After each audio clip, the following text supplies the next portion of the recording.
안녕하세요. 파고다학원 신촌 1타 토익팀의 리딩을 맡고 있는 천성배입니다. 반갑습니다.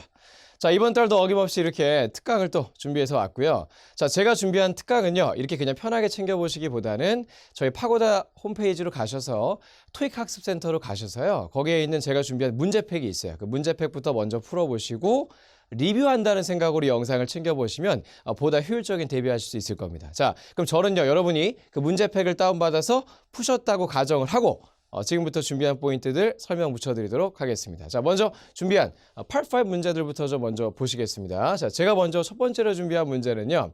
자, 이게 우리가 지금 적중 예상 특강이에요. 근데 제가 굉장히 안정적인 예상을 했습니다. 절대 어긋날 수 없는 예상이죠. 매회 출제가 되는 문제예요. 동사 문법 문제. 매회 두어 문제가 반드시 매회 출제가 되고 있습니다. 그래서 요거는 아마 토익 공부해 보신 분들이 많이 들어봤을 표현인데요. 동사 문법은 수일치, 태, 시제, 순으로 푼다. 그 성격이 굉장히 잘 드러난 문제를 제가 오늘 첫 번째 문제로 준비를 했어요. 자, 요즘 토익 동사 문법 문제는요, 스타일이 좀 동사인 거하고 동사 아닌 거하고 조금 섞어줘요. 여기 보기도 한번 잘 보시면 동사인 거 반, 동사 아닌 게 반이에요. 제가 좀 표기를 해놨거든요. 자, A번하고 C번은 동사인데 투부정사나 ing 형태는 동사는 아니죠. 그럼 이렇게 반반이 딱 나왔어요. 그러니까 우리가 이제 구조를 딱 봤을 때 여기가 동사 자리냐 아니냐를 캐치하는 게 그 다음 순인데, 그 다음 순서인데, 자, if절부터 해가지고 주어 동사로 여기 쉼표까지는 if절로 하나의 접속사 절이 끝났습니다. 그러면 쉼표 지나서부터는요, 주절에 주어하고 동사가 들어가야겠죠? 자, 이게 지금 주어 지나서 더 이상 뒤쪽으로 동사가 없기 때문에 여기가 확실하게 주절에 동사가 들어갈 자리예요. 그럼 이 순간 우리는 동사가 아닌 역할을 하는 거 B번이나 D번은 좀 제껴내시고 A하고 C 중에서 정답 가시면 되겠죠. 자, 이럴 때 문제 푸는 순서는 늘 수태, 시제, 이 3단계를 순차적으로 밟아가시는 겁니다. 자, 조동사로 시작했다는 것은 안타깝게도 수일치에서 우리가 볼 수 있는 부분은 딱히 없다는 얘기예요. 조동사는 단복수가 딱히 존재하지 않으니까요. 자, 그 다음 스텝은 태를 가시는 건데요. 태는 마지막에 두 글자가 BPP로 끝나면 수동태고, 그렇지 않으면 능동태고, 요 딱 이분법을 택하면 되거든요. 요거는 BPP로 끝나 있기 때문에 결국 이 동사는 태가 수동태다라고 보는 게 맞겠고, 반면에 C번 같은 경우에는 BPP로 마지막에 끝나지 않잖아요. 이러면 그냥 평범하게 능동태가 되는 거예요. 그래서 태는 이렇게 두 개가 지금 차이가 나오게 되는데, 우리 뒤쪽에 목적어 유무를 한번 따져볼까요? 더 플러스 명사, 즉 명사 표현이 동사되어 있다는 것은 목적어가 되는 것이기 때문에 목적어가 있어요. 그렇다는 것은 결국 태는 능동되는 게 맞겠죠. 그래서 이 두 개 중에서 능동태인 C를 정답으로 고르시고 마무리하시면 되는 문제입니다. 자, 그렇게 해서 문법적으로 딱 체계적으로 접근하면 C번 적는 게 그렇게 오래 걸리는 스텝은 아니거든요. 근데 보통 이제 이런 문제들 같은 경우에는 제가 봐오는 잘못된 스텝이 너무 많은 분들이 should하고 may의 의미 차이를 고민하다가 틀리는 걸 많이 봤어요. 그래서 이걸 해야 한다가 맞는지, 할 수 있다가 맞는지, 반납해야 된다는지, 반납할 수 있다는지, 여기에서 너무 연연하다가 그르치더라고요. 절대 그렇게 가시면 안 되고 딱 체계적으로 하나씩 순차적으로 따져서 문제를 풀 수 있어야 되고요.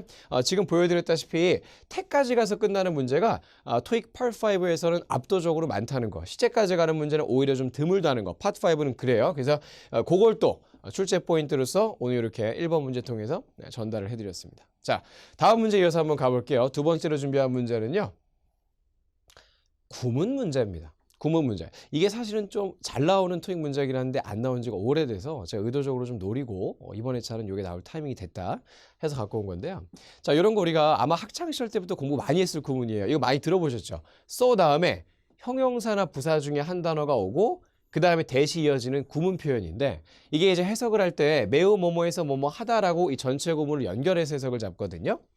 근데 이제 그걸 알면 여기 빈칸 뒤쪽에 형용사가 있고 그 뒤에 대시 연결이 되어져 있다라는 점을 딱 봤을 때 여기에 빈칸에 들어갈 것이 뭘까라고 고민하는 차원에서 보기를 딱 보는데 so가 안 보이고 싶어도 딱 이 구문을 알고 있으면 바로 의심이 된단 말이에요. 그러신 분들은 D를 자신 있게 적고 넘어가겠죠.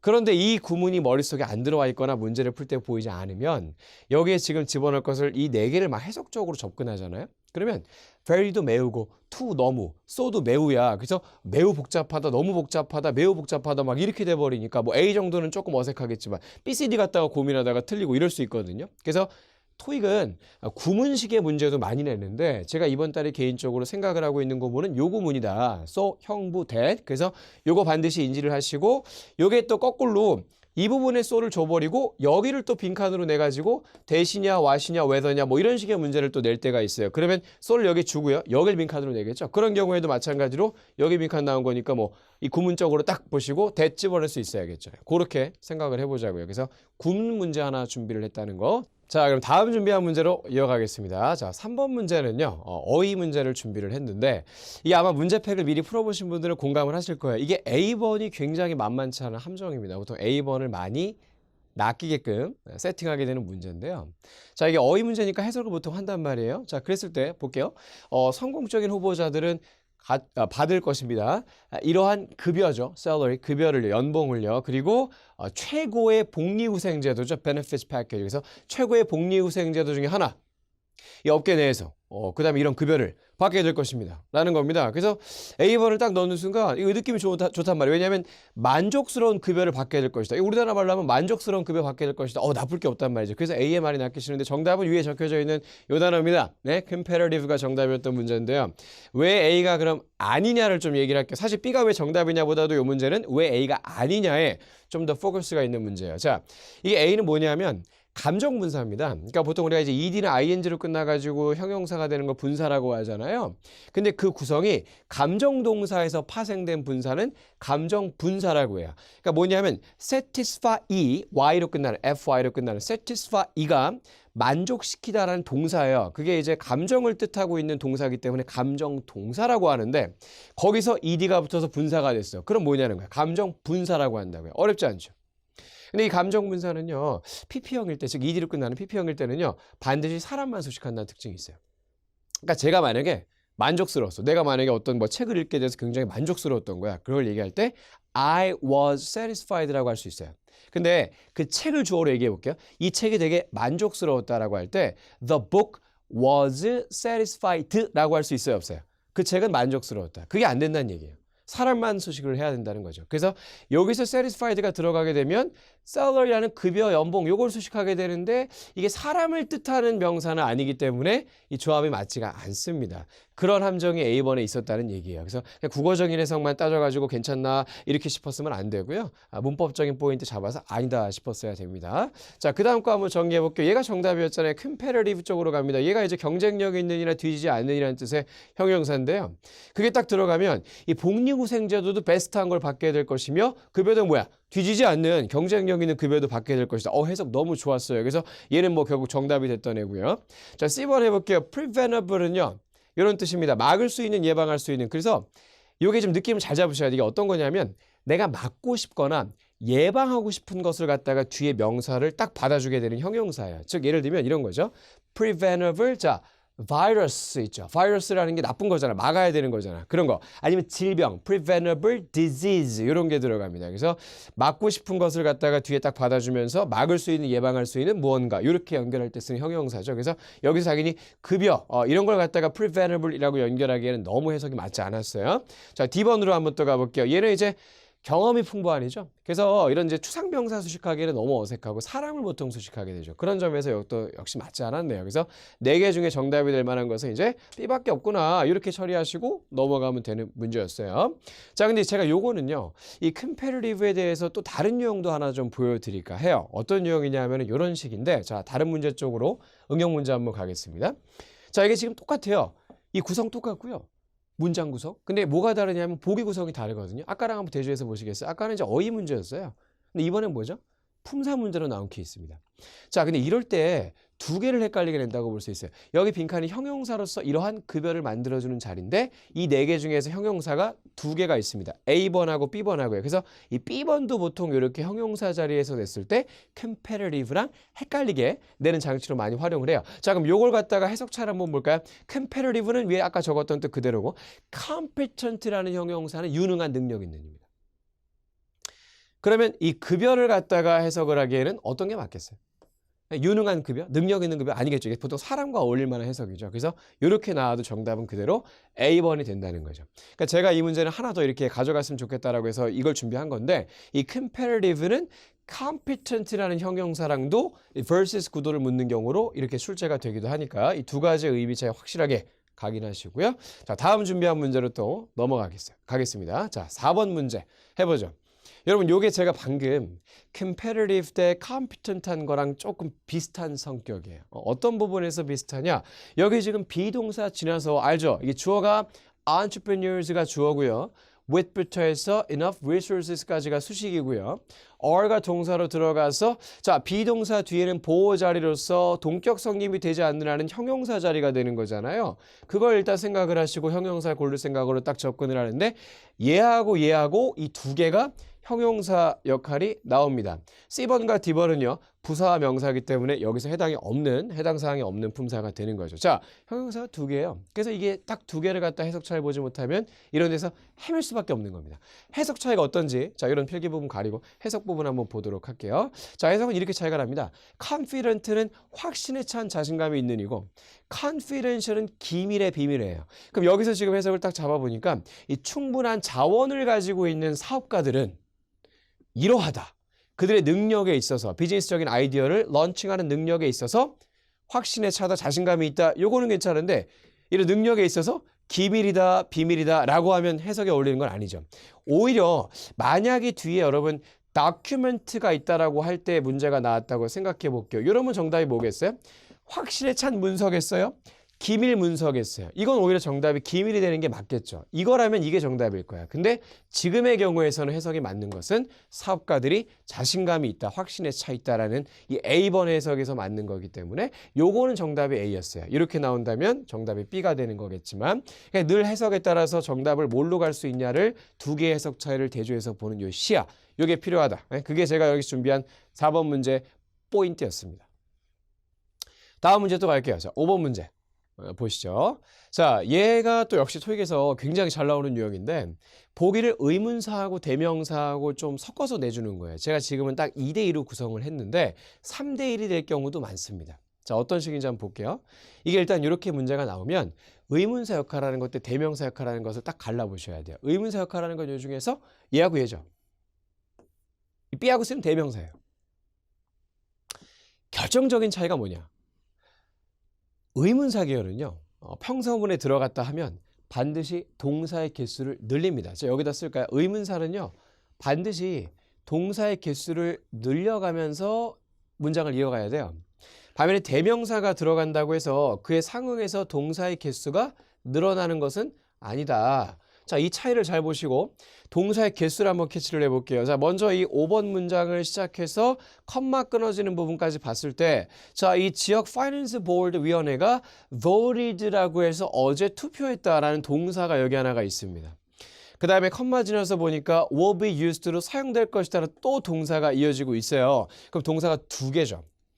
동사가 두 개인데 동사 개수를 늘리려면 아세요? 문장은 동사를 늘리기 위해서는 한 문장에 접속사나 관계사가 있어야 동사가 늘 수가 있는데 지금 여기 쉼표를 딱 잘라놓고 앞뒤로 봤을 때 접속사나 관계사 들어간 게 아무것도 없습니다. 그렇다는 얘기는 여기 빈칸에 들어가는 무언가는 반드시 이 동사 개수를 늘려주는 장치를 해주는 그것이 뭔가가 들어가야 돼요.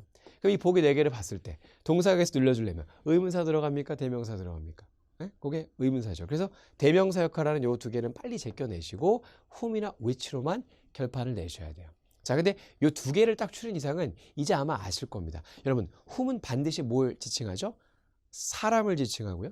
which는 반드시 사물을 지칭하잖아. 그 차이를 보는 거야. 자, 그러면 여기서의 most of blank를 생각을 해보시면 연결이 어떻게 됩니까?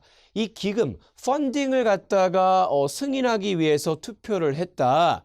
그것의 대부분이 사용되어질 것이다. 개선하는 데 있어서 오래된 이런 워터 시스템을요. 이 도시에. 자, 그렇다는 얘기는 여기서 말하는 most of blank는 당연히 이 기금, 펀딩에 대한 지칭을 지금 흐름상 얘기하지 않겠어요? 이게 사람입니까? 사물적 개념입니까? 사람 아니죠? 그럼 정답은 which겠다. 이렇게 해서 이제 끝내주시는 거죠. 그래서 일단은 동사 개수대로 한번 세서 아닌 거 자르고 whom 대 which는 사람 대 사물. 거기서 이렇게 마무리하시면 되는 문제였어요. 근데 이거 보통 B나 C에 굉장히 많이 낚이시더라고요. 동사 개수 세는 거 잊지 마시고. 자, 다음 문제 또 이어서 갈게요. 인칭대명사 문제가 빠지면 섭섭하죠. 그죠? 인칭대명사 문제 매회 토익에서 두어 문제가 무조건 나오는데요. 저는 오늘 조금 오랜만에 이 타이밍이 됐다라고 해서 지금 소유대명사 유형을 좀 준비를 한 거예요. 자, 한번 보실게요. 일단은 유형이 이렇게 나옵니다. 목적어 자리에서 인칭대명사 유형이라고 나오는데 여기 대명사에 남자 사람을 뜻하는 he 시리즈로 여러 가지 격이 있죠. 격부터 한번 제가 표기를 해볼까요? 자, 이렇게 되죠. 근데 중요한 게 뭐냐면 다른 것들은 다 역할이 하나인데 he는 어떻게 역할이 되어집니까? 소유격이자 소유대명사입니다. 자, 제가 한번 이거 써볼게요. 우리 남자 사람을 주격으로 쓸 때는 he라고 하고요.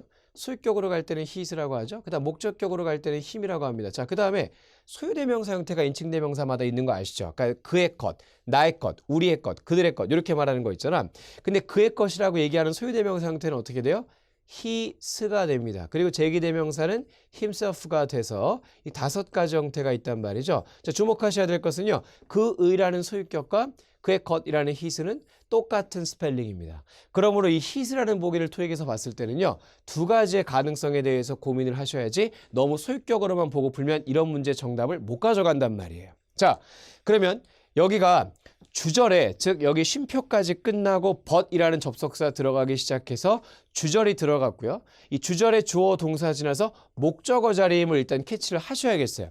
자, 목적어 자리에 들어가는 것을 갖다가 골라준다라고 생각을 해보시면 당연히 목적격도 목적어 자리에 들어가겠고 그 다음에 제기대명사는요. 목적어 자리 아니면 부사 자리에 들어가기 때문에 얘도 가능성이 있겠고 소유대명사는 어느 자리에 들어가는 줄 아세요? 이 자체가 하나의 완성된 대명사로 분류가 되기 때문에 주어나 목적어나 보호 자리면 다 들어갈 수 있는 게 소유대명사예요. 즉 목적어 자리에 들어갈 수 있는 건 3가지가 역할이 다 됩니다. 다만 이 둘은 사람을 뜻하는 그를 말한다면 이건 그 자신, 얘는 뭐예요? 그의 것을 말하는 목적어가 돼요. 해석을 해볼까? 자, 이 사람이 그녀의 비용 보고서를 제출했다. 그러나 이 사람은 여전히 제출하지 않았다. 이 빈칸을. 어때요? 이 사람이 어떤 남자 사람을 제출하지 않은 거야? 자기 자신을 제출하지 않은 거야? 내가 내 몸을 던져? 뭐 제출해? 아니죠. 당연히 그의 것, 그의 보고서를 여기서는 말을 하겠죠. 그러므로 그의 것의 해석이 맞으니까 3개의 목적어 역할하는 것 중에서 A번이 정답인 겁니다. 여기서 his는 소유대명사로서의 정답인 것이지 소유격의 his랑은 전혀 역할이 상관이 없었던 부분이었어요. 이런 거. 그래서 목적어 자리에도 소유대명사가 충분히 정답이 될 수 있다. 해석이 뭐뭐의 것이 맞는 한 정답이 될 수 있다. 이런 부분도 좀 가져갔으면 좋겠어서 준비를 했습니다. 자, 다음 문제 또 이어서 갈까요? 7번. 자, 요거. 제가 이제 이게 보통 RC 수업을 하다 보면 저 이 강조를 되게 많이 하는 게 있어요. 여러분이 RC를 잘 하고 싶다면 A, B, C, D 보기에 나오는 것에 품사만 구별을 잘 할 수 있어도 요게 어떤 품사, 어떤 품사, 어떤 품사, 이것만 잘 돼도 반 이상 먹고 들어간다고 저는 그렇게 강조를 많이 해요. 그래서 그 연습부터 좀 안 되시는 분들은 좀 해보시면 좋을 텐데요. 이 문제를 딱 봤을 때도요. 보기를 보는 순간 이게 조금 토익 준비가 잘 된 사람들은 이게 이런 게 좀 보여야 돼요. 제가 좀 미리 좀 띄울게요. 이런 식으로 이 단어가 어떤 품사다라는 게 좀 딱 보인다면 요게 토익 준비가 굉장히 잘 된 사람이라 할 수 있겠죠. 자, 이게요. 그러므로 해석만 가지각색이었던 게 아니라 품사가 가지각색이었던 게 그 문제의 핵심이었고요. 여기 빈칸의 위치를 보면 이 중에 어떤 게 들어가야 되느냐. 자, 위에 분홍색 글씨 보이시나요? 자동사와 명사 사이는 전치사 자리. 그래서 여러분 요거 proceed 있잖아요. 얘는 이동하다, 뭐 진행하다, 나아가다 라는 일형식 동사. 그러니까 즉 자동사입니다. 자동사. 그래서 자동사가 쓰였고 뭔가 빈칸에 들어갈 것이 나오고 특피카라는 명사가 나왔다는 거. 이게 바로 유형이 어떻게 되는 거예요? 자동사, 명사 사이에 들어가는 빈칸 유형이야. 여기 있는 이 포인트 유형이죠. 그럼 우리가 중간에 들어가는 건 이게 하나밖에 없어요. 자동사랑 명사 사이는 형용사가 들어가면 안 돼. 그럼 목적어가 생겨버리기 때문에 자동사 목적어 안 받아야 되는데 모순이 돼버린단 말이야. 그래서 반드시 전치사로 연결을 해서 명사 붙여주는 거 말고는 자동사는 뒤에 명사 받을 수 있는 길이 없다. 그걸 인지를 하시고 전치사 골라야지 하고 딱 보는데 전치사는 얘하고 2개밖에 없죠. 그럼 B번하고 D번은 애시당초 해석이고 뭐고 고려 대상이 아닌 거예요. A 아니면 C야. 자, 전치사로서 의미 찾아볼까요? 얘는 이제 여러 가지 뜻이 있어. 전치사가 정말 쓰류가 역할이 많죠. 근데 지금 일단 정답됐던 뜻은 이 토피카를 통과하여 지나서 나아갈 것이다, 이동될 것이다, 이동할 것이다, 뭐 그런 의미였어요. 그래서 요 4개 중에서는 이제 요 해석으로 좀 쓰였다라고 보시면 되겠네요. 그게 일단은 정답이었고 C번은 전치사일 때 의미가 어디에 탑승하니에요. 그래서 얘는 전치사가 된다면 뒤에 탑승하는 것에 대한 명사가 오는 거야. 그러니까 뭐냐면 이제 aboard the train, aboard the bus 이런 느낌이죠. 그래서 토피카 요거 지명이잖아. 도시 이름이잖아요. 탑승하는 얘기는 토피카에 탑승한 이건 아니란 말이에요. 정답은 결국엔 A였습니다. 그리고 가끔씩 있잖아요. aboard 같은 경우는 부사로 나오는 경우도 있기 때문에 그것도 좀 가져가시면 좋고요. 여기 문제에서는 지금은 부사로 쓰인 건 아닙니다만 전치사의 가능성 정도가 있었는데 해석이 안 맞다의 탈락이었죠. 그렇게 정리하고요. 자, 다음 문제 또 이어서 갈게요. 8번. 자, 얘는요. 그 unanimous라는 형용사를 좀 강조하고 싶기도 했지만 사실은 제가 나머지 오답 보기에 쓰이는 이 형용사를 추가 정리하고 싶은 것도 좀 있어서 준비한 문제예요.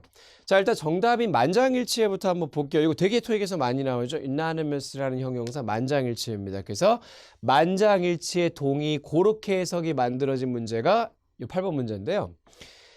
B번은요. 사전을 찾아보면 이게 뉘앙스가 되게 중요하다. 사전을 찾아보면 완전한 이렇게 나와버리기 때문에 완전한 동의에 있어야 한다. 이것도 괜찮지 않을까요?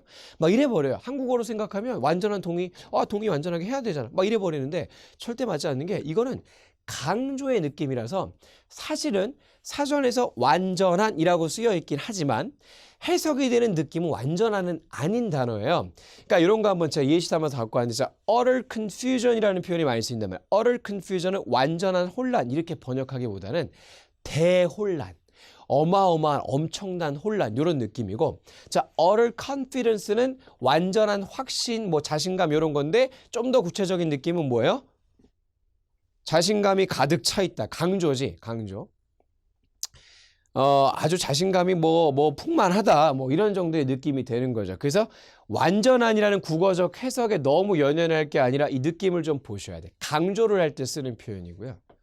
그래서 여기서는 사실은 utterly 어울리는 표현은 아니에요. agreement랑 딱 여겨봤을 때 어떤 정도를 강조하고자 하는 게 아니잖아. confusion이 원래 요만큼의 혼란이라면 그걸 대혼란 이렇게 강조하는 그런 느낌이거든요. 그래서 강조의 느낌은 아니었어요. 그리고 제가 CD는 사실은 이 두 개를 해석으로 구별하기는 힘들어. 이거나 이거나 똑같은 뜻이거든요. 그래서 왜 오답이었는지 근거를 조금 더 설명을 붙여놓은 게 있거든요. 그거 한번 보실게요. 이 enter하고 whole 같은 경우에는 반드시 앞에 관사가 있어야 되는 대표적 형용사입니다.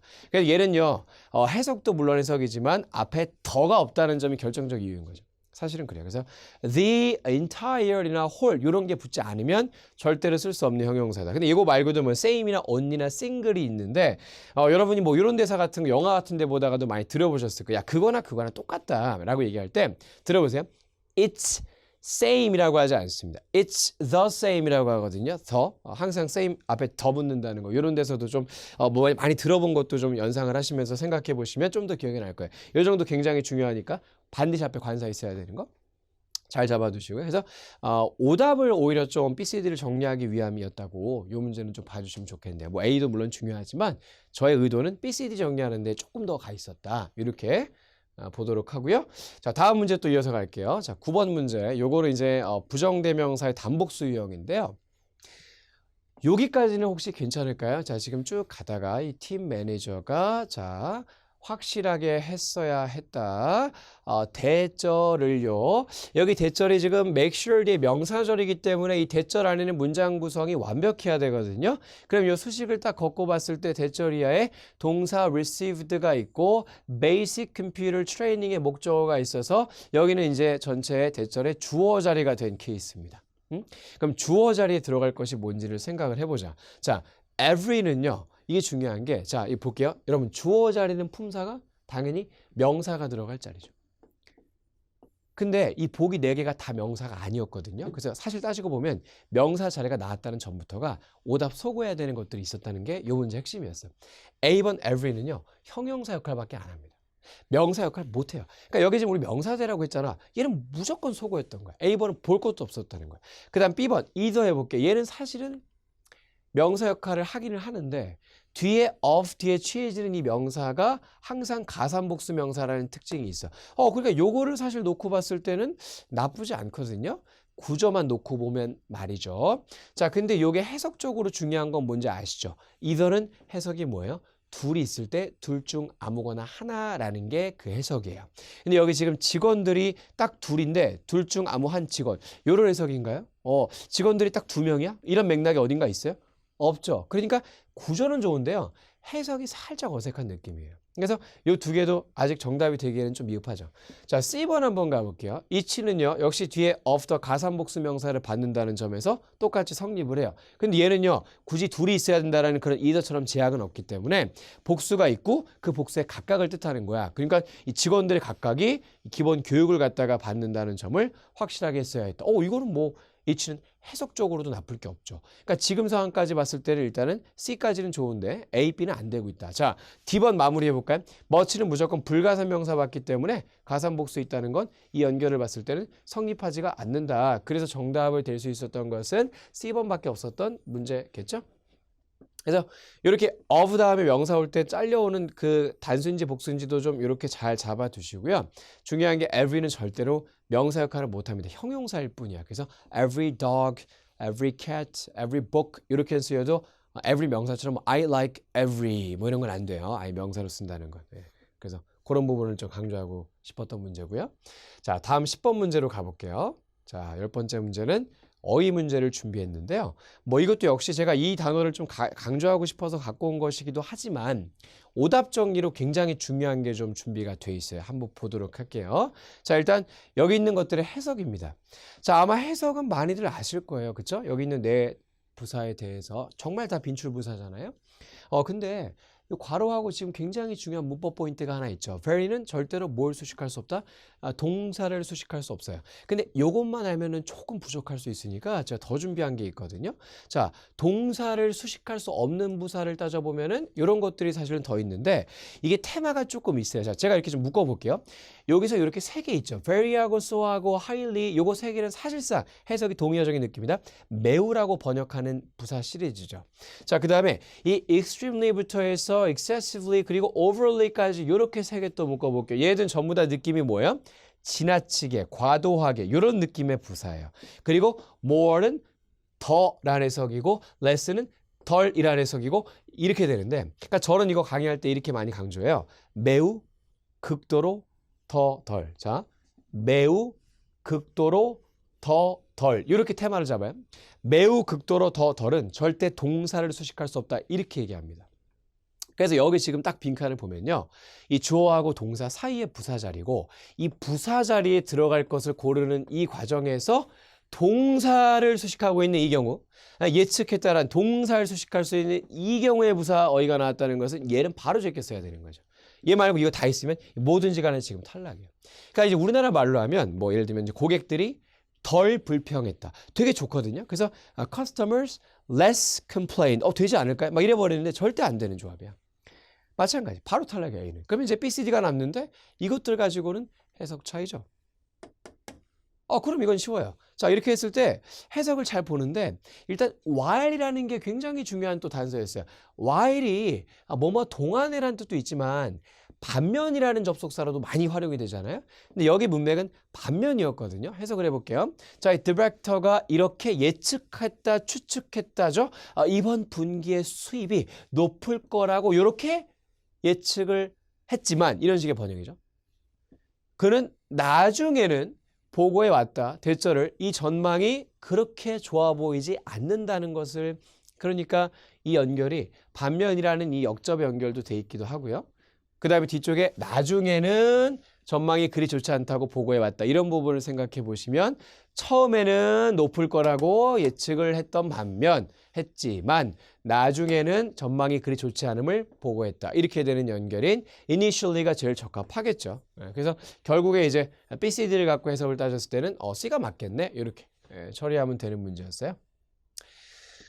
일단 저는요. 정답인 C도 C지만 A에 대해서 이런 거 정리하고 싶었다는 거 그거 복습 잘 하시고요. 자, 다음 포인트 또 가보겠습니다. 11번 문제 볼게요.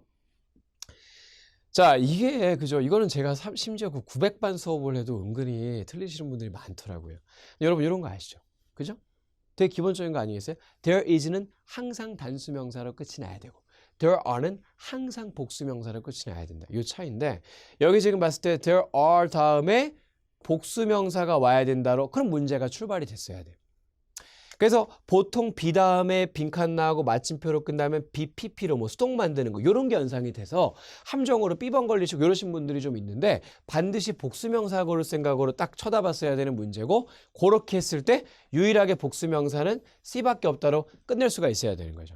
자, A번 유의하세요. 이 cancel는 동사입니다. 동사에 S가 붙어봤자 동사인 거예요. cancellation이 명사입니다. 그래서 복수명사는 S 붙은 게 2개 있었지만 C가 맞았다. 이렇게 하고 넘어갈 수 있어야 되는 문제거든요. 간단하죠? 그래서 그냥 명사 자리임을 캐치했어야 되는 뭐 그런 문제였고요. 자, 여기서는 제가 추가 포인트로 생각하는 게 뭐가 있냐 하면 이 should입니다. 이 should의 역할도 한번 보시면 좋은데요. 이게 문 두에 should로 딱 이끌어지면 사실 should로 이끌어져서 물음표로 끝난다. 그럼 의문문이에요. 그럼 해석을 should의 원래 조동사 해석이 뭐뭐 해야 한다잖아요. 그러니까 뭐뭐 해야 합니까? 이렇게 번역하면 되는 거지. 근데 여러분 보세요. 파트 5에는 의문문이 없습니다. 의문문이 출제가 되지 않아요. 전부 다 평서문이에요. 그렇다는 얘기는요. 여기서 should는 해야 합니까? 라는 의문문 생각하면 안 되는 거지. 항상 should가 문 두에서 쓰여서 평서문이 되어져 있다고 한다면 if로 인식을 한다. 이 가정법 도치를 좀 아시면 사실 이게 바로 보이는데요. 그걸 모르고 도치를 공부하기 좀 힘들다 하시면 그냥 이렇게 인지하시면 편해. should가 문두에 평서문일 때 있다고 한다면 그건 if예요. 그래서 해석도 뭐뭐라면으로 잡는 거야. 어떤 식으로 그래서 만약 이 행사가 완전히 예약된다면 이런 식의 해석을 잡는 겁니다. 그래서 원래는 이제 if the event should be reserved가 if 생략되고 이제 도치가 돼가지고 should the event 오고 뭐 이런 원리가 있는데 그것까지 가기에는 우리가 시험을 앞두고 너무 많을 수 있으니까 그냥 해석할 때는 if처럼 해석하세요. 요 정도로 강조하도록 할게요. 자, 다음 문제. 이제 파트 5의 마지막 문제가 남았어요. 12번 문제 한번 같이 해볼게요. 이것도요, 거의 안정적인 제가 선택을 한 거예요. 무조건 나올 수 있는, 무조건 나와야 하는, 토익에서 매회 나오는 문제를 준비한 거고요. 접속사 자리 문제라고 유형이 되어져 있습니다. 그러니까 이제 요즘 토익 문제가 어떤 식으로 출제 많이 하냐면 접속사 자리에 접속사를 4개를 다 주고 해석을 묻는 경우보다 접속사 자리에 접속사인 거 한두 개 주고 나머지는 접속사 아닌 걸 주고 이렇게 많이 해요. 자, 한번 보실게요. 이거 명령문이죠. 동사 원형부터 딱 들어가서 명령문 이어져 있어요. please가 없어도 되지만 뭐 있으면 더 정중하게 명령문 만들죠. 그래서 명령문은 주어 없이 그 자체가 완벽한 문장으로 인식을 해서 because라는 접속사 앞까지는 완벽한 명령문으로 하나의 완벽한 문장이 끝난 겁니다. 자, 그리고 because 뒤부터 또 볼까? 얘는 접속사로서 접속사기 때문에 얘가 또 얘대로 주어 동사 완벽한 문장을 받아야 되는 거죠. 여기까지 그래서 또 완벽한 문장 하나가 끝났네요. 근데 여기 빈칸에 뭐가 들어가길래 대체 뒤에 또 완벽한 문장이 있을까요? 요걸 생각을 해보는 거지. 어때요? 당연히 얘처럼 말이죠. 접속사가 들어가야 또 완벽한 문장이 연결이 될 수 있지 않겠어요? 근데 이 4개를 봤을 때 접속사 역할하는 것은 하나밖에 없었고요. 거기서 끝나는 겁니다. 자, 접속사 자리인 거를 확인시켜 드렸으니까 이제 보기를 좀 집중해서 보도록 할게요. 여기 있는 보기들을 봤을 때 이제 이렇게 되는 거죠. 접속사 뭐밖에 없습니까? 얘밖에 없죠? 그래서 이거는 해석으로 막 넣기 시작하기보다는 그냥 구조를 봤을 때 얘밖에 접속사가 없네로 끝내시면 되는 거예요. 자, once는 접속사일 때 해석이 뭔지 아시나요? 일단 뭐뭐 하면 혹은 일단 뭐뭐 했으니 이렇게 번역을 해요. 그래서 일단 주문이 되어지고 나면 뭐 이런 식의 번역이 된 건데 얘는 여기는 지금 안 나왔지만 부사로 출제가 되는 경우도 꽤 있거든요. 그래서 그것도 좀 강조 같이 할게요. once는 부사일 때 의미가 2가지가 있습니다. 2가지. 첫 번째는요. 한 번이라는 의미가 있어요. 한 번, once. 2번, twice. 그죠? 3번, 3 times 뭐 이런 거. 그 다음에 이제 한때, 과거라는 맥락이 좀 중요한 거죠. 과거에 한때 뭐뭐였었던 이라는 해석의 부사가 또 once가 많이 쓰이는데 이럴 때는 부사이긴 하지만 명사를 수식해서 들어간다는 특징으로 많이 출제가 돼요. 그러니까 예를 들면 저는 한때 기자였어요. 저 원래 기자 했었어요. 그런 얘기할 때 I was once a reporter라고 얘기한단 말이에요. 나 한때 기자였었다. 그렇게 쓰여지는 경우도 많이 출제가 돼요. 그러니까 지금은 이 역할이지만 이 역할로도 많이 출제가 되고 있으니까 같이 정리를 좀 하시고 나머지 것도 뭐 품사 한번 보시면 좋겠고요. 자, 이렇게 해서 파트 5 준비한 문제는 마칠게요. 이걸로 정리하고 자, 이제 6 한 세트하고 7 한 세트 준비했는데 다른 파트 쪽의 유형도 이어서 공략 도와드리겠습니다. 자, 먼저 파트 6 쪽으로 연결을 잡겠습니다. 파트 6는 장문 공란 메우기로 한 지문에 빈칸 4개 있는 이런 유형이죠. 자, 문제와 함께 보시면서 진행을 해보도록 할게요. 자, 먼저 처음 두 문제부터 한번 잡아보겠습니다. 파트 6는요. 해석을 쭉 해가면서 보시는 거예요. 전체 흐름이 연결돼 있기 때문에 해석을 해가면서 보셔야 전체 문제를 다 맞출 수 있어요. 안 그러면 여기 근처만 보고 풀다가는 낚이거나 이럴 수 있거든요. 자, 볼게요. 해석을 하면서 가겠습니다. 일단은 요 전체 글이 뭔지를 체크 한번 하시면 좋은데 요 글은 광고 글이라고 지금 되어져 있어요. 그래서 광고 글을 읽는다라는 마음으로 쭉 한번 정리해 보겠습니다. 자, 어떤 클리닝 서비스가 주어네요. 이 서비스가 이렇게 할 겁니다. 5번째 지점을 사무실을요. 요쪽 지역의 요 날짜에 올해에 거기에 지금 뭔가 어휘 문제가 나왔는데요. 근데 어때요? 5번째 지점을 확장할 거다, 열 거다, 방문할 거다, 점검, 검사할 거다. 불확실하죠. 그러니까 파트 6가 이런 느낌이야. 초반에 그 문장 마침표까지 봤을 때 정답이 뭐다라고 확신할 수가 없는 문제가 많아요. 왜 그럴까요?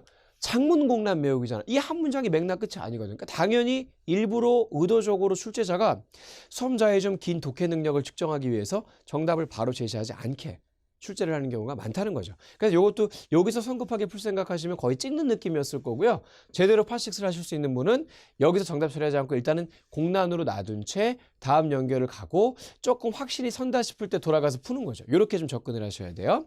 자, 여기 들어가는 문제. 그러니까 사실 이건 좀 쉬웠어요.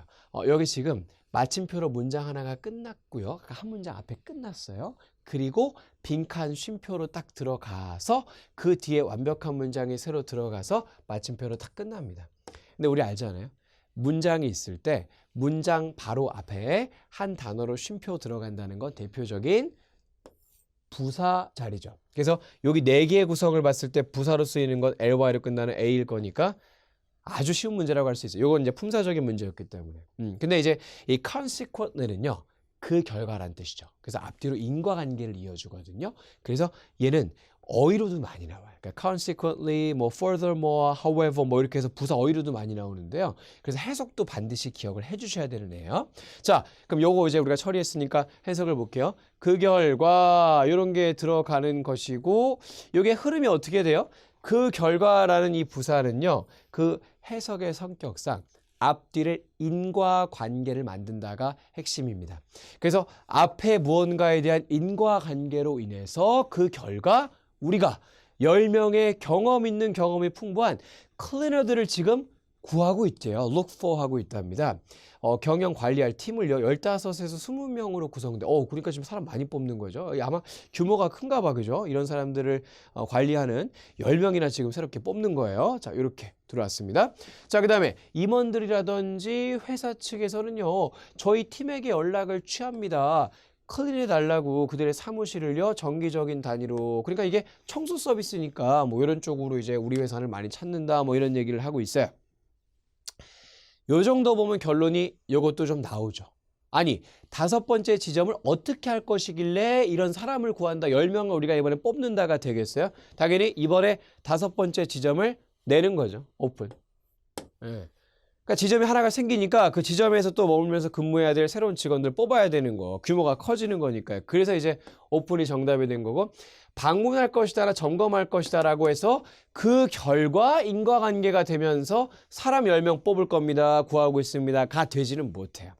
자, 그리고 expand는 오해하시면 안 되는 게 이게 5번째 지점을 새로 내는 건 오픈하는 거고요. expand는 원래 있는 지점을 확장하는 거예요. 그렇죠? 근데 10명이나 더 뽑는다는 게 원래 있는 걸 확장한다의 개념이 맞겠어요? 이게 새롭게 한 지점을 연다는 게 이게 연결이 맞겠어요? 그런 상식상의 해석을 생각해 보시면 결국 삐겠구나 이렇게 가면서 끝낼 수 있어야 되는 거죠. 항상 토익은 헷갈리시면 best answer를 고른다는 생각을 해주셔야 돼요. possible answer가 아니라 best를 고른다 생각하시면 좀 더 B에 대해서 마음이 갈 거예요. 그죠? A 아니고 이렇게 됩니다. 자, 그 다음 계속 이어서 가볼게요. 자, 팀 멤버로서 너의 이 빈칸은 포함하게 될 것이다. 자, 근데 이 부분부터는 문제가 이제 다음 페이지에 써 있으니까 그거 띄워놓고 이어 좀 갈게요. 자, 요 2개는 이렇게 처리가 된 상황이고요. 이렇게 이어가겠습니다. 자, 팀 멤버로서 너의 이것은 포함하게 될 것이다. 자재들 주문하는 거, 너의 청소 직원들 관리하는 거, 그 다음에 고객들과 인터랙트 교류하는 거, 개인적인 단위로 그 다음에 또 여기서 이제 다른 얘기가 나오네요. 그러니까 여기까지 봤을 때 지금 이 너의 이것에 해당되는 거 포함할 것이다라고 해서 지금 어떤 얘기가 나오죠? 네가 해야 될 일이 나오죠. 사실은 이 광고글 성격 중에서도 지금처럼 구인 광고가 나왔을 때 보통 이런 식으로 많이 내거든요. 구인 광고가 뭐야? 저희 이런 회사인데 이런 사람 찾고 있어요를 시작해서 직무사항이나 자격요건 얘기하는 게 중반부죠. 아세요? 구인 광고는 구성이 저희 회사 이런 회사인데요. 이런 사람 찾고 있어요. 자, 직무사항 이거고요. 자격요건 이겁니다. 그 다음에 마지막 뭐예요? 지원 절차나 구비 서류. 항상 흐름이라는 게 있는 거예요. 그래, 논리. 그러니까 이런 것도 좀 여러분이 공부하시면 파7 보통 이렇게 공부해 보시면 아시겠지만 이런 게 있어요. 그래서 그런 것들을 갖다 여러분이 딱딱딱 체크할 수 있다면 여기는 직무사항이나 자격요건 얘기하는 건데 여기까지가 지금 뭐예요? 해야 될 직무가 나오고 있고 여기서부터는 이제 뭐가 나오고 있죠? 자격요건 나오고 있죠? 그렇게 지금 갈림길이 딱 되어져 있죠? 그럼 여기서 이제 너의 직무는 이것을 포함할 것이다. 직무를 뜻하는 responsibilities가 정답이 되는 거죠. 너의 사업, 설명, 예시 이게 아니고. 그래서 직무를 뜻하는 것도 뭘로도 많이 나오냐면 duties로도 많이 나옵니다. 그것도 좀 적어 드릴게요. 이렇게 같이 가져가시면 좋겠죠? 많이 나오는 명사어이고요. 자, 그 다음 14번 쪽으로 마무리 해볼게요. 이게 문장 삽입 유형의 파6에서 마지막 문제로 나오면 땡큐입니다. 왜냐하면 자연스럽게 흐름을 타고 갔을 때 마지막에 들어가는 말을 찾게 되는 것이라서 거의 거저먹는 느낌으로 좀 가져갈 수 있어야 돼요. 자, 흐름을 볼게요. 우리 회사 이런 회사인데 이런 사람 찾아요. 직무사항 이거고요. 자격요건 이겁니다. 자, 지원하기 위해서는요. 이력서를 갖다가 보내주십시오. 커버 레터가 자기소개서죠. 자기소개서와 함께 이 사람에게 이쪽 이메일로요. 그 다음에 마지막 멘트입니다. 자, 어떠한 서류도 제출할 필요가 없습니다. 아니, 서류 제출 안 하고 어떻게 구인 광고에서 지원을 하라고 하겠어요. 당연히 그리고 이력서랑 자기소개서랑 하라는데 이 맞지 않죠? 이상해. 자, B번 어때? B번. 만약에 네가 자격을 갖추게 된다면 그녀는 자, 이게 항상 대명사라는 건 연결이 중요하거든요. 문장 삽입할 때. 근데 그녀라는 게 앞에 있어야 돼. 근데 어때요? 앞에 보시면 여자 사람이라고 할 수 있는 사람이 있으니까 그녀 연결 좋아요. 자, 그녀가 너에게 연락을 할 것입니다. 면접을 잡기 위해서. 어때? 흐름이 딱 구인 광고상 적합하죠. 자, 일로 지원하십시오. 서류 이렇게고요. 지원하십시오. 자, 만약에 당신이 자격 갖게 된다면 면접을 위해서 연락을 이 사람이 해드리게 될 겁니다. 라는 B의 연결이 맞더라. 그러니까 이 정도까지 보시면 사실은 좀 확실히 서죠. 이거밖에 될 수 없다는 거고. 이 CD 안 읽고도 자신감 붙으면 이거 적고 그냥 넘어가는 거예요. 너무 흐름이 완벽하게 지금 벌써부터 드러나 있기 때문에 정답인 흐름이 뭐 이렇게 처리할 수 있겠죠. 자, 마지막으로 준비한 거 파트 7인데요. 아무래도 이제 토익 공부하시는 분들이 독해 파트는 당연히 삼중지문을 제일 어려워하세요. 그래서 오늘도 제가 이제 특강으로 삼중지문 한 세트 좀 준비해 봤고요. 자, 삼중지문이에요. 스케줄표 하나에 이메일 2개짜리요. 요걸 이제 어떻게 푸는 건지를 제가 좀 여기 한번 쭉 보여드리고 요거 참고해서 이거는 뭐 이게 나올 거다라는 예상은 아니잖아. 지문이 똑같이 당연히 나오질 않겠죠. 근데 예상 강의 파트 7 넣은 이유는 이런 풀이 방식을 좀 봐두시라. 거기에 의의가 있다는 거. 자, 편하게 제가 한번 하는 스텝 한번 잘 봐두시고요. 앞으로 파트 7 공부할 때 좀 활용하시면 좋겠습니다. 자, 스케줄표랑 이메일 2개예요. 근데 제가 이 독해 파트 3중지문하는 걸 좀 지켜보면, 그러니까 보통 월 초에 제가 개강하고 좀 월 초반에 하시는 거 보면은 되게 안 좋은 버릇들을 많이 갖고 있더라고. 그러니까 이게 지문이 3개고 질문이 5개란 말이죠. 보세요. 지문들 정말 많아요. 3개까지 쫙 이어져 있고요. 근데 질문 5개가 이렇게 딸려 있죠. 그러니까 이런 걸 보고요.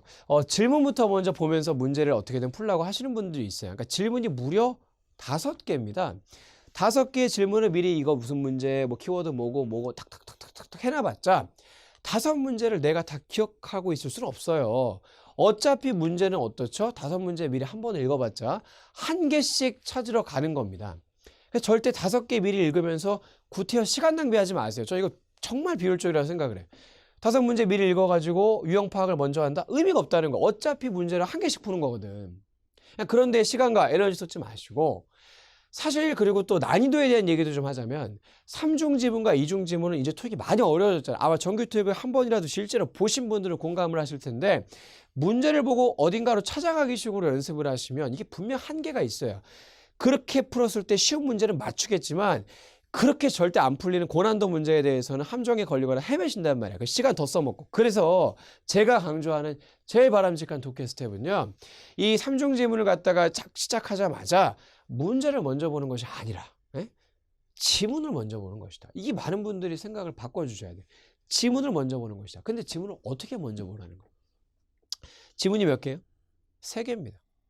그 지문 3개를 꼼꼼하게 다 읽으라는 얘기야? 그럼 정보가 너무 포화가 돼서 어차피 기억에 남는 게 많이 없어요.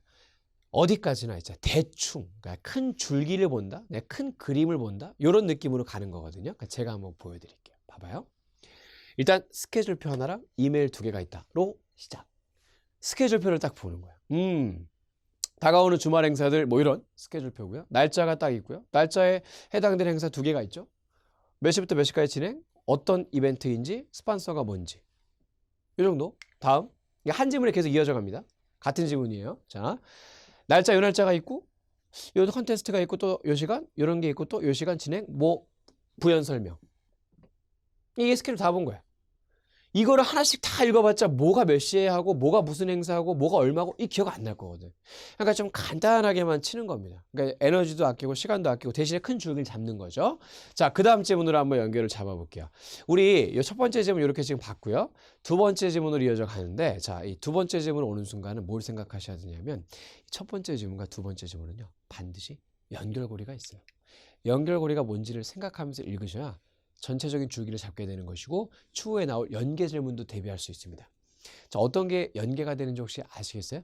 이 글을 보내는 사람 측에 이 소속이 있잖아요. 맨 밑에 보시면 이렇게 Community Event Coordinator라고 직책과 소속이 나와져 있는데 요 Arkfeld Community라는 곳이요. 우리 첫 번째 질문 쪽으로 돌아가서 보시면 바로 요 공지 날리고 있었던 이 캘린더의 행사를 주최하는 주최 측이라는 거 알 수가 있어요. 그래서 요쪽 지역에 커뮤니티 다가오는 행사들 뭐 이런 게 나왔는데 그 측의 사람이 지금 글을 쓰는 것이다 라는 걸 좀 캐치할 수 있어야겠죠. 받는 사람은 뭔지 모르겠어요. 처음 등장한 사람이고 그 정도만 딱 잡아도 연결되는 부분을 좀 우리가 잡게 되는 거예요. 자, 커뮤니티 활동 요거는 짧기도 하고 뭔가 이렇게 아까처럼 일정표대로 뚝뚝뚝 떨어지는 건 아니니까 직독직계로 한번 빠르게 샥 끊어주는 게 좋겠네요. 해볼게요. 날씨 예보에 따르면 비가 많이 올 거다. 주말에 걸쳐서. 그래서 나는 너의 11일자의 행사를 갖다가 이 조시 제인의 18일자의 행사로 스위치하기를 원한다. 했으면 한다. 라고 I would like to 얘기가 들어왔습니다. 그래서 나한테 좀 가능한 빨리 연락을 줘라. 왜냐하면 우리가 업데이트해야 할 것이기 때문에 웹사이트를 그리고 이메일을 보내야 될 것이기 때문에 등록된 참가자들에게 자 전단지들이 또한 need to be updated, 업데이트 되어줘야 할 것이다. 노트와 함께 이 사안에 관련하여 이런 이제 어떤 시나리오를 이메일로 지금 제시하고 있는데요. 그러니까 이제 아마도 이 글을 받는 사람이 커뮤니티 행사를 하게 되는 사람인가 봐. 그쵸? 그런데 어때? 네 행사 11일자 있는 거 있잖아. 야, 비가 많이 오는데 그날. 그래서 야 18일자 이 사람하고 바꾸는 게 어떠냐. 그래서 그거 좀 확인 좀 해줘라. 할 수 있는지. 그래야 우리가 빨리 업데이트를 해놓고 전단지도 업데이트해서 뿌리니까 이런 얘기예요. 자, 그 다음에 마지막 질문으로 이어가는데 요거는 우리가 처음 등장하는 사람이고 소속도 보시면 조금 처음 등장하는 느낌이 어떤 corp.com의 소속이야. 같은 소속인 건 알 수 있지만 지금까지 봤을 때 막 등장한 느낌은 아니거든요. 제목 브런치 미팅이에요. 조금 전개가 생뚱맞죠. 어쨌든 뭔가 연결이 있지 않을까 하고 한번 볼게요. 자, 내가 너를 위해서 내일 고객 브런치에서 널 위해서 fill in 할 수 있게 되어서 기쁘다. be happy를 부정사 뭐뭐 하게 되어 기쁘다고 fill in for 어떤 의미로 여기서 쓰인 걸까요? 널 위해 채울 수 있다. 그러니까 네 자리를 대신한다는 의미로 지금 여기서 해석을 하셔야죠. 내가 네 고객 회의 다음 내일 있을 클라이언트 브런치를 널 대신해 갈 수 있게 돼서 참 기쁘다. 기꺼이 해주겠다 이런 얘기죠. 자, 내가 이제 검토를 했어요. 문서를 갖다가 네가 보내준 그리고 그것들을 갖다가 나와 함께 이제 가져갈 거야 내일 그 미팅 때 그거 가져갈 거란 얘기고. 자, 우리가 그럼 월요일에 만나가지고 논의해 볼 수 있다 이 과정을요, 이 프로젝트에 대해서. 내가 뭔가 이제 이 동료 직원을 위해서 내일 커버해 주는 입장인가 봐요. 자, 그 다음에 두 번째 문단 나는 확신한다 대절을 네가 감명을 줄 거라는 것을 자 심사위원들을 내일 그리고 have no doubt 의심의 여지가 없다. 당신이 $80가 더 부유해 질 거라는 걸 다음 주까지. 이게 어떤 흐름이 좀 유추가 되세요? 심사위원을 감동시킬 것이고 네가 다음 주까지 $80가 더 부유해질 거다라고 나는 믿어 의심치 않는다. 그러니까 아마도 어떻겠어요? 심사위원 되는 거 보시면 이 사람 뭔가 유라는 이 글을 받는 사람이 어떤 대회에 나가나 봐. 그래가지고 거기 가서 심사위원들 감동시켜서 $80 더 부유해질 거다. 무슨 얘기겠어요? 아마도 1등을 하거나 하면 $80 주나 보죠. 상금인가 봐. 그래서 그런 연상을 좀 할 수 있어야 되겠죠. 아마도 그래서 이 글 받는 사람이 대회에 나가게 돼서 클라이언트 브런치에 못 가게 됐나 봐요. 그래서 내가 대신 글 좀 가주겠다. 난 기꺼이 기쁘다. 그래서 대신 가주겠고 너 가는 김에 심사위원한테 잘하고 $80 따와라 이런 얘기. 이렇게 근데 제가 지금 여러분 강의라는 입장이기 때문에 전달을 했어요. 그래서 좀 이게 천천히 읽으면서 전달을 했는데 내가 막상 이 과정을 밟는 것은요. 우리 첫 번째 질문부터 해서 여기까지 오는 과정이 좀 빨라야 되는 거죠. 머릿속에서 읽는 것이기 때문에. 그래서 어디까지나 우리 3종 질문을 딱 시작하게 되면 이 흐름을 먼저 첫 번째 질문부터 해서 한번 쭉 보는 거야. 아, 오케이. 스케줄표. 그 다음에 이메일인데 이메일 내용이 이거다. 그리고 그에 이어지는 이메일 내용 또 이거다. 라고 간단하게 큰 줄기만 종합을 한다. 자, 그 다음에 이제 문제를 딸려 있는 걸 한 개씩 풀어주는 겁니다. 이 과정을 좀 거치셔야 함정이나 혹은 이제 추론 문제가 있죠. 추론 문제 이런 걸 좀 대비할 수가 있거든요. 자, 15번부터 한번 볼게요. 자, 그럼 이제 이 문제는 키워드를 보시면은 이 셰익스피어 시리 theater performance가 이 키워드인 상황이에요. 자, 그럼 이제 이거를 놓고 봤을 때 어디론가 찾으러 가셔야 되는데 팁을 좀 드리자면 이 첫 번째 문제는요. 반드시 3종 지문의 첫 번째 문제는 지문 1 아니면 지문 2에 문제의 정답이 있습니다. 절대 지문 3으로 가는 경우는 첫 번째 문제에서 3종 지문이 없어요. 그러면 이제 이 문제는 무조건 지문 1 아니면 지문 2고 그렇게 했을 때 셰익스피어 시리 티어터 퍼포먼스가 어딘지를 빨리 찾으러 가시는 겁니다. 자, 찾으러 가볼까요? 자, 쭉 가서 첫 번째 질문부터 한번 볼게요. 첫 번째 이거였거든요. 셰익스피어 시리 티어터 얘기가 없어. 자, 그리고 또 가는데 여기 보시면 셰익스피어 여기 있다, 그죠? 딱 요쪽에서의 공연이 여기에요. 그죠? 퍼포먼스 한다 이런 얘기 있잖아. 그럼 요쪽에서 뭔가 문제 정답이 있는 거거든요. 여기에 있는 정보를 가지고 ABCD 대조해서 찾는 거죠. 자, A번은 뭐랍니까? 시작 시간에 대해서 얘기 나왔던 건데요. 시작 시간이 5시 반으로 지금 되어져 있거든요. 근데 A번에 있는 시간 한번 대조해서 볼까요? A번은 몇 시래요? 3시에 시작할 것이다. 맞지 않겠죠? 이거는 속어입니다. 자, B번 금액, 요금, 그죠? 요금을 갖다가 참석하는 데 있어서 부과할 것이다. 입니다. charge, 부과하다. 그러니까 돈 들어간다는 걸 참석하는데 맞나 한번 볼까요? 무료 입장인지 유료 입장인지 확인을 하시면 되겠는데요. 첫 번째 질문에 셰익스피어 시리 어때요? 봤을 때 $5 entrance fee라는 거 보이시죠? 입장료가 있네요. 그러니까 B번은 정답으로서 성립합니까? 안 합니까? 이거는 명확하게 확실하게 지금 이 시점에서 정답으로 드러나 있었어요. 그러니까 여기 사실 확인 문제였기 때문에 이 정도 봤을 때 벌써 B의 정답이 나왔으면 넘어가는 거예요. 사실 확인 문제는 정답이 보이는 순간 다른 보기 더 이상 테스팅하지 않고 넘어가는 거. 이런 데서도 시간 아낄 수 있어요. 왜냐면 어차피 CD는 이렇게 될 이상 테스트해봤자 없는 걸 없다고 확인하는 거라서 검토가 되는 거지 정답을 찾는 거랑은 상관이 없어지는 거야. 근데 RC는 이제 시간 제한이 빡세잖아요. 그렇기 때문에 이런 것까지 다 검토하고 넘어간다 생각으로 가시는 분들은 시간 제한에 쫓겨가지고 75분 안에 RC 100문제 못 풀고 나오시는 분들이 많아요. 그래서 자신감을 가지고 요 정도에서 넘어가는 거, 이런 시야도 좀 우리가 필요하다는 거죠. 자, 두 번째 문제 가겠습니다. 첫 번째 이메일이 왜 보내어졌는가 인데요. 이건 주제 목적 문제죠. 왜 보내어졌는가? 주제 목적 문제고 어디로 향하는지가 명확하게 나와 있다는 겁니다. 자, the first email인데 우리가 지금 지문을 되짚어 보면 지문들이 이렇게 첫 번째부터 있었는데요. 스케줄 하나에다가 이메일 2개인데 스케줄이 첫 번째 지문이고 이메일 2개 중에서 the first email은 뭐가 되는 거예요? 두 번째 지문이 이메일 2개 중에서는 the first죠. 그러면 요거의 주제야. 요거 주제 뭐였죠? 아무래도 비가 와서 너 행사 11일자 잡힌 거 있잖아. 그거 18일에 요 사람하고 좀 바꿨으면 한다. 가능한지 빨리 좀 알려주고 그래야 우리가 이제 변경사항을 웹사이트나 전단지에 반영하니까 뭐 이런 얘기였거든요. 요거 한번 다시 한번 되짚어 보시고 그거를 요약하는 말 맞게끔 패러프레이징한 말을 찾는 것이 다음 순서입니다. 그럼 어떤 게 맞겠어요? 왜 보내어진 거죠? 그 이유가? 알리기 위해서 행사 참가자들에게 취소에 대해서 전혀 아니죠. 이거죠, 이거. 스케줄 변화에 대해서 컨펌하기 위해서 요게 이제 보낸 이유였던 것이고, 자, 새로운 커뮤니티 센터를 홍보하기 위해 아니었고요. 그 다음에 웹사이트로의 업데이트를 갖다가 요청하기 위해. 자, 웹사이트에 업데이트 좀 해주세요. 이런 건 아니죠. 뭔가 웹사이트 나왔고 업데이트 나왔다 해서 적으면 안 돼요. 정확한 해석은 B가 여기서 주제로서 맞는 거였죠. 이렇게 갑니다. 자, 그 다음 세 문제가 남았는데 요게 이제 그 파7에서 특히 2중, 3중 지문에서 많이 나오는 동의어 유형이라 하잖아요. 자, 항상 어디로 향하는지 나와 있어요. 어떤 지문으로 가서 몇 번째 패러그래프 몇 번째 라인으로 가세요라고 제시를 해주기 때문에 찾는 거 어렵지 않아요. 자, 근데 저는요 강의 준비하다 보니까 이제 인강이잖아요. 그래서 촬영용으로 PPT 글자 크기 늘리고 하다 보니까 요 줄하고는 사실 제가 지금 제시한 줄은 좀 맞지 않아요. 여러분 자료 기준으로 보시면 되고. 자, 한번 가볼게요. first email로 가서 paragraph 2 line 2로 갑니다. 자, 그랬을 때 paragraph 2에 line 2인데 여기 원래 있어야 되는 게 맞는데 제가 강의용으로 만들다 보니까 줄이 넘어갔어요. 그래서 요 세 번째 줄에 지금 요 단어가 있기는 하거든요. 자, 요걸 묻는 겁니다. 자, 이 노트에 대해서 바뀔 수 있는 말을 찾는 거예요. 항상 이렇게 생각하시면 돼. 노트의 원뜻을 기준으로 찾아갈 생각하시면 어렵고 요 자리에 노트가 없었다면 어떤 명사가 들어가는 게 이 흐름이 맞겠냐를 생각을 해보는 거죠. 그럼 이 전단지가 또한 업데이트 되어줄 필요가 있다. 이것과 함께 이 사안에 관련하여 이런 식의 해석을 생각을 해보시면 되거든요. 자, 그랬을 때 우리가 이 문제를 처리를 해보자면 clue는 단서죠. 이 단서. 심볼은 상징이고요. 톤은 어조죠. 어조. 그러다 보니까 이것들은 해석이 조금 터무니없고 mention은 언급이란 뜻이니까 요 정도는 여기에 들어가면 어때요? 이 언급과 함께 업데이트 되어야 할 거다. 요 정도가 괜찮죠. 근데 이 어조와 함께 톤이라든지 아까 또 뭐 있었죠? 이 상징과 함께 이 단서와 함께 이런 건 어색하잖아. 그래서 이제 여기서는 D번밖에는 될 것이 없다. 이렇게 처리하고요. 자, 그 다음에 18번. 요 날짜에 결국 그러면 누가 참석을 하게 될 거냐라는 얘기가 되는데 이 날짜를 확인을 한번 해보자. July 18th 빨리 찾으러 가시는 거예요. 근데 우리 여기 요 날짜에 대해서 아주 중요했던 부분이요.